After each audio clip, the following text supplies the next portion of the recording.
आज हमारे साथ मौजूद है AIMIM के विधायक जनाब अख्तरुल ईमान साहब, और ख़ास तौर से ये जो इलाका सीमांचल का है, इस बीमारी जो पिछले टाइम नहीं आया था, इस बार पूरी तरह से बीमारी चौतरफ से घेर लिया है, कोरोना महामारी। और हम कोशिश करेंगे अख्तरुल ईमान साहब से कि आखिर इस बीमारी से लड़ने के लिए तैयारियां क्या है और किस तरह से बचा जाए, और साथ साथ ये भी जानने की कोशिश करेंगे कि हुकूमत के इक़दाम क्या हैं। देखिए, कोरोना एक वबाई मर्ज़ है और इसकी दूसरी लहर की लपेट में इस वक्त मुल्क है, और इसकी तीसरी लहर इससे भी ज़्यादा ख़तरनाक सूरत हाल में आने वाली है, जिसके बारे में अंदेशे का इजहार नहीं बल्कि जो सेहत के माहिरीन हैं उनकी पेशीन गोई है कि तीसरी लहर भी आने वाली है। इसलिए हम लोगों को कोरोना से बचने के लिए दवाइयाँ अब तक कोई माकूल नहीं आ सकी हैं, और पूरी इंसानियत गोया लाचारगी और बेचारगी में है। जो लोग आज जिन तरक्की याफ्ता मुल्कों में इस बीमारी पर काबू भी पाया गया है, अभी लोग घरों में सिमटे हुए हैं वहाँ पर। तो ये अपने आप में कैदोबंद की ज़िंदगी गुजारना ये लाचारगी और बेबसी है। इससे बचने की पूरी कोशिश की जानी चाहिए। जहाँ तक सीमांचल का ताल्लुक़ है, अल्लाह के फजल से शहरों के एतबार से बीमारी अब भी हमारे यहाँ कम है, लेकिन अभी गुज़िश्ता हफ्ते से बीमारी में इजाफ़ा होने लगा है। इंतज़ामात के सिलसिले में हम लोग हमें से बाखबर हैं। पूर्णिया के शहर में अगर मैं एमोर हल्के से बात करूं, पूर्णिया शहर में कई जगह कोविड केयर सेंटर बनाए गए हैं, लेकिन पूर्णिया में चूँकि तमाम तर कमिश्नरी के लोगों का दौरा है, इसलिए वहाँ भीड़ भड़कम ज़्यादा है। अमोर बैसा में वहाँ जो है बेलगच्छी हॉस्पिटल को कोरोना केयर सेंटर वहाँ पर बनाया गया है। वहाँ 30 बेड का इंतज़ाम है, ऑक्सीजन का इंतज़ाम है, और आज भी मैंने CS साहब से बात की है कि ऑक्सीजन ख़त्म हो गए थे और 2 ही सिलेंडर बचा था। ऑक्सीजन की फराहमी पर हम लोग लगे हुए हैं। गाँव में भी जो लोग बीमार होकर आ रहे हैं, अपने पार्टी के मुतल्लिक़ीन से भी हम लोग ख़बर ले रहे हैं और डॉक्टर से भी राब्ते में हैं कि बीमारी की एहतियात की जाए, और जो लोग परदेश से आ रहे हैं उस पर भी निगाह रखी जाए। ये हम गाँव के लोगों से भी कह रहे हैं। जहाँ तक किशन का ताल्लुक़ है, कुछ लोगों को गलत फहमी थी कि इंतज़ाम यहाँ पर नहीं है। अब तक का जो यहाँ पर इंतज़ाम है, तो यहाँ पर सदर हॉस्पिटल में 20 बेड का था, अब 30 बेड का हो गया है। वहाँ पर ऑक्सीजन सिलेंडर के साथ महिज़बतना स्कूल में मामला है, फिर वहाँ पर भी लगभग 90 लोगों की गुंजाइश वहाँ पर है।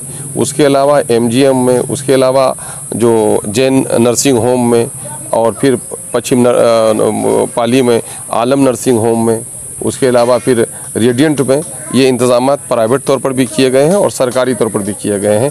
वहाँ पर जो गवर्नमेंट के जो गाइडलाइंस हैं उसी के मुताबिक पैसा लिया जाएगा। प्राइवेट में भी यहाँ पर है। अगर किसी को भी इस तरह की बीमारी लाहक होती है तो इस पर रब्ता करनी चाहिए। और हमने इजहार साहब से भी कहा है, हमारे भाई जनाब अंसार नईमी साहब, हमारे सभी लोग अररिया के मामले को बड़ी तंदुरुस्ती से देख रहे हैं, भाई शहनवाज साहब, और अमोल के मामले को मैं खुद भी देख रहा हूँ, और हमारे पास हज़ारों फ़ोन आ रहे हैं। चूँकि हम लोग का नंबर जारी कर दिया गया, तो बिहार से बाहर के लोग भी हम लोग से रब्ता कर रहे हैं, तो वहाँ के मुतल्लिक़ीन से बात करें थोड़ी बहुत कोशिश करते हैं। लेकिन हम इन ज़िलों के लिए, अररिया, पूर्णिया, किशनगंज के लिए हम लोग पूरी ज़िम्मेदारी के साथ उसको देख रहे हैं। अगर किसी को भी कोई दिक्कत हो इस सिलसिले में, तो इंशाअल्लाह हम लोग प्रशासन से बात करके उनको खातिर खा मदद करने की कोशिश कर रहे हैं। अब प्राइवेट तौर पर मदद का एक रुझान पैदा हो गया है कि सब लोगों को उस पैसे से मदद किया जाए, खाने से मदद किया जाए। अभी वक्त नहीं आया है, बल्कि हम लोगों को ये बता रहे हैं कि ये वक्त अभी रिलीफ का नहीं, बल्कि सरकार पर दबाव डाला दिया है। अभी कम्युनिटी किचन सेंटर का भी फैसला आया है, कई जगह खोले गए हैं। अगर कुछ लोग बेरोज़गार हैं, खाने पीने का है, तो वहाँ पर भी उनको खाने पीने का इंतज़ाम कराया जा रहा है। अगर कमी हो रही है तो उससे हम लोग को बाखबर करें। और मामला ये है कि जिस सरकार को हम और आप टैक्स देते हैं उसकी जिम्मेदारी है, जब महामारी इस कदर बढ़ जाए कि सरकारी तंत्र फेल हो जाए, तब लोगों को उठना चाहिए और उठना चाहिए। उसके अलावा भी हमारे कायद जनाब बैरिस्टर असदुद्दीन अवैसी साहब अपनी जगह पर कर रहे हैं, यहाँ के लोगों की भी मदद का ऐलान किया है। हम लोग उम्मीद करते हैं कि हमारे इलाके में भी उनकी खासी मदद होगी। अब ऑक्सीजन जो कॉन्सेंट्रेटर है वो लग जाना चाहिए था, है ना, बल्कि ऑक्सीजन प्रोडक्शन यूनिट भी यहाँ पर लगाए जाने चाहिए थे। हम हुकूमत से इस बात का मुतालबा भी कर रहे हैं। और सीमांचल के बारे में हमें जो ख़तरा है, वो ख़तरा ये है कि भले ही आज हमारे यहाँ बीमार कम हैं, लेकिन बाहर से हमारे परदेसी भाई लोग आ रहे हैं, तो उनसे बड़ी बेहतियात। वो बीमार बेचारे ना हों, लेकिन जिस बस में चल के वो आ रहे हैं, जिस ट्रेन में वो चल के आ रहे हैं, छूने से भी इस बीमारी का बढ़ावा हो जाता है। और कोई सेहतमंद होते हैं तो जोम में होते हैं कि हमें बुखार नहीं है। मैं ऐसे भाइयों से गुजारिश करता हूं कि अपने फैमिली पर रहम कीजिए, अपने ख़ानदान, अपनी बस्ती पर रहम कीजिए। आने के बाद अगर 2-4 दिन आप इलादा कहीं रह जाते हैं तो ज़्यादा अच्छा है। देखिए, एक ही गली में आग लगती है, ये जो छप्पड़ है, जो घास फूस का घर है, वो कमज़ोर है, वो जल जाता है, पक्के का घर नहीं जलता है। तो ठीक उस तरह से जरासीम का भी है। जो लोग बहुत सेहतमंद हैं, जिसके अंदर में इम्यूनिटी है, वो इस बीमारी से लड़ लेते हैं। लेकिन वो जरासीम अगर आपके घर में आ जाए, आपके बूढ़े वालिदैन को हो जाए, तो आपके बूढ़े वालिदैन पर कोई जुल्म होगा आपकी तरफ से। आपके बच्चों को अगर ये बीमारी लग जाए तो जुल्म होगा, और इससे परहेज़ करनी चाहिए।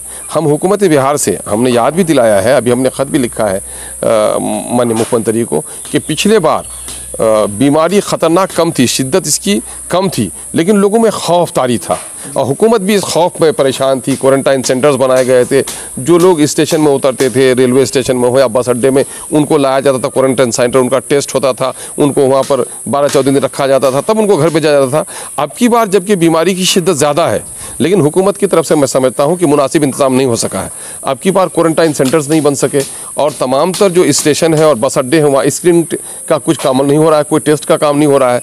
ये लोग जो अपने अपने घरों में जा रहे हैं, तो अनपढ़ बेचारे हैं, मजदूर बेचारे हैं, वो जानते नहीं, वो आते ही लोगों से मिलना जुलना शुरू कर देते हैं। तो इस मामले में भी जिला इंतज़ामिया को और हुकूमत बिहार से, महकमे सेहत से हम अपील करते हैं कि जो लोग बाहर से आ रहे हैं, और ये देही इलाका है, हॉस्पिटल्स कम है, डॉक्टर्स कम है, लोगों के पास माली हैसियत नहीं है, तो इस इलाके को बीमारी से तहफ़्फ़ुज़ के लिए यहाँ हिफ़्ज़ान के जितने भी उसूल हो सकते हैं वो यहाँ पर नाफिज़ किए जाए। और जहाँ तक मामला है कि इस वक्त हम हुकूमत से मुतालबा करते हैं कि आज बेरोज़गार जो लोग बाहर से लौट कर आ रहे हैं, ऐसे लोगों के लिए कि उनके खान पान में तंगी हो रही है, तो उनके लिए सिर्फ 2 महीने का राशन ही काफ़ी नहीं होगा, बल्कि उनके खाते में पैसा, पिछले बार जिस तरह से भेजने की बात कही गई थी, अब की बार उनके खाते में पैसा भेजा जाए। चूँकि आज 1 साल से ये लॉकडाउन की मार झेल रहे हैं, बेरोज़गार हो गए हैं। पिछले साल जो लोग वापस आए, काम में नहीं जा सके हैं, देहात में कोई काम नहीं मिल पा रहा है, मनरेगा के काम की यकीनदहानी कराई गई थी, मनरेगा का काम नहीं मिल पाया है, इसलिए उनके रोज़गार का मौका कराया जाए। हम समाजी सरोकार से ताल्लुक़ रखने वाले लोगों से कहेंगे, इस बीमारी और आफत से बचने के लिए भीड़ भाड़ से बचिए, और जो गाइडलाइन है, जो मार्केट को जो कलील वक्फे लिए खोला गया है, हम लोग के बहुत सारे लोगों की ज़िद होती है कि साहब ईद है, रमज़ान है। मैंने कहा पहले जान है तभी तो सब कुछ है, और शरीयत ने भी इस बात की इजाज़त दी है कि जब वो बुरी हालात हों, तो वो बुरी हालात में इंसान को परहेज़ करना चाहिए कि वो ये करें, इन चीज़ों का एहतियात करें, इन चीज़ों का एहतियात करें। और हम आपसे गुजारिश करेंगे आपके माध्यम से कि लोगों को ज़रा बेदार कीजिए कि लोग इस महामारी से बचने की खुद अपने दरमियान में तलक़ीन करें। इसको सरकारी पाबंदी नहीं समझें, बल्कि अपनी ज़िंदगी को बचाने की कोशिश समझ रहे हैं। बाज़ारों में बेजा भीड़ से बचिए, बहुत ज़्यादा कमरे में भीड़ से बचिए, तकरीबात को मनसूख कीजिए, और इस वक्त बचिए। इस वक्त हमारे उलमा और जो सेहत के माहिरीन हैं, सबकी मुश्तरका अपील है कि अपनी जान को जोखम में मत डालिए। लेकिन हाँ, ये बात ये सारे उसी वक्त होंगे कि भूखा पेट फिर किसी चीज़ का एहतराम नहीं करता। तो लोगों में भूख नहीं हो, दवा की तंगी नहीं हो। अभी एक बात देखी जा रही है कि जो लोग कोरोना हुआ जिनको है, तो जो नहीं बच पा रहे हैं, मर रहे हैं, हॉस्पिटल्स में जा रहे हैं। सरकारी हॉस्पिटल का मामला ये है कि वो सिर्फ ऑक्सीजन के हद तक है, उससे आगे का इनका मामला नहीं है। अभी मुझे पूर्णिया के बारे में भी खबर मालूम हुई है कि वहाँ वेंटिलेटर है, लेकिन वेंटिलेटर चलाने वाले एक्सपर्ट स्टाफ नहीं है। तो मेरा फिर कि इंतज़ाम कहाँ चले गए हमारे? इस इंतज़ाम की तरफ तवज्जो देने की ज़रूरत है। और सरकार जब तक लोगों को राहत का काम नहीं कराएगी, उनके रोज़गार के मौक़े का काम नहीं हो, उनके रोज़ी रोटी का मसला हल नहीं होगा, तब तक ये पूरे तौर पर ये लॉकडाउन हमारा कामयाब नहीं हो सकता है। आइए हम और आप सबको मिलकर लड़ना पड़ेगा। सरकार को अपनी ज़िम्मेदारी अदा करनी चाहिए, लेकिन हर शहरी की अपनी ज़िम्मेदारी है कि ज़िम्मेदारी अदा करें। जहाँ तक कोरोना टीका लेने का मसला है, तो डॉक्टरों ने टीका लिया है, उलमाए दीन ने टीका लिया है ना, पंडितों ने टीका लिया है। टीका लेने से नहीं घबराना चाहिए। अलबत्ता टीका लेते वक्त आप इस बात का ख्याल रखें कि रमज़ान के दिन है तो सुबह के पहर में टीका ले लें। और फिर एक तरफ तो हम टीका लेने की बात कर रहे हैं, दूसरी तरफ कई दिन ऐसा हो गया कि टीका लोग लेना चाहते हैं, टीका फराहम नहीं है हॉस्पिटल में। तो कम से कम सरकार को भी यकीनी तौर पर करना चाहिए कि तमाम तर हॉस्पिटल्स में टीका वगैरह की फराहमी हो। एक अहम तरीन तरफ पर हम तवज्जो दिलाना चाहते हैं किशनगंज के CS को भी, और पूर्णिया के CS को भी, और जिला इंतज़ामिया को भी, कि साहब कोविड की बीमारी अपनी जगह पर है, लेकिन ऐसा नहीं कि इस महामारी की वजह से दूसरी बीमारियां दब गई हैं।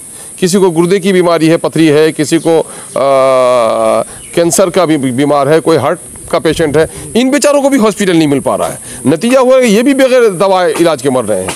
और इस वक्त गाँव के लोग हॉस्पिटल जाने में घबरा रहे हैं। तो कोई मोबाइल टीम हो डॉक्टरों की जो कम अज कम कहीं बीमार अगर हो तो फ़ौरन उसको देख लिया जाए। ये मोबाइल टीम खास करके जो इंटीरियर वो एरियाज़ हैं, हमारे बैकवर्ड एरियाज़ हैं, जहाँ शहरों से दूर है, कस्बात से दूर है, वहाँ पर कम अज कम एक मोबाइल टीम डॉक्टर्स की हो, ताकि गाँव में इस तरह के परेशान हाल हो तो फर्स्ट एड का काम कर दिया जाए, उनको दवाइयाँ लिख दिया जाए। चूँकि हॉस्पिटल में जगह नहीं है और हॉस्पिटल जाने से लोग घबरा भी रहे हैं, फिर लॉकडाउन है, गाड़ी का मसला है, तो ऐसे वक्त में ये राहत का काम होना भी चाहिए। हम इसके बारे में दोनों जिला मजिस्ट्रेट को खत भेज रहे हैं। एक मसला है कि अभी मक्का का फसल का टाइम है, कट रहा है फसल और लॉकडाउन है, ऐसे में किसान भाई लोग क्या करेंगे? क्योंकि लगातार पिछले साल भी यही मामला, और फिर देखिए किसानों के लिए खुदकुशी की नौबत आ गई। अफसोस की बात, जिस मक्का की आपने बात कही है, अब तक मक्का के समर्थन मूल्य की खरीदारी का मामला शुरू नहीं हुआ। किसानों की रीढ़ की हड्डी और वही एक कैश क्रॉप के तौर पर है। और मैं समझता हूं कि बिहार सरकार की न जाने इस तरफ क्यों तवज्जो नहीं है। ये एक ऐसा क्रॉप है कि इसको बढ़ावा देकर किसानों की भी हालत सुधर सकती है, बिहार को भी एक अच्छा खासा सरमाया मिल सकता है। तो बहरहाल हम हुकूमत से मुतालबा करेंगे कि फौरी तौर पर सरकारी तौर पर ख़रीदारी का इसका नज़म हो। और इस वक्त फसल के कटने का मामला है, इधर लॉकडाउन भी है, तो ऐसे वक्त में जरा सा हुकूमत किसानों की मदद करे, हम इस बात की गुजारिश करते हैं।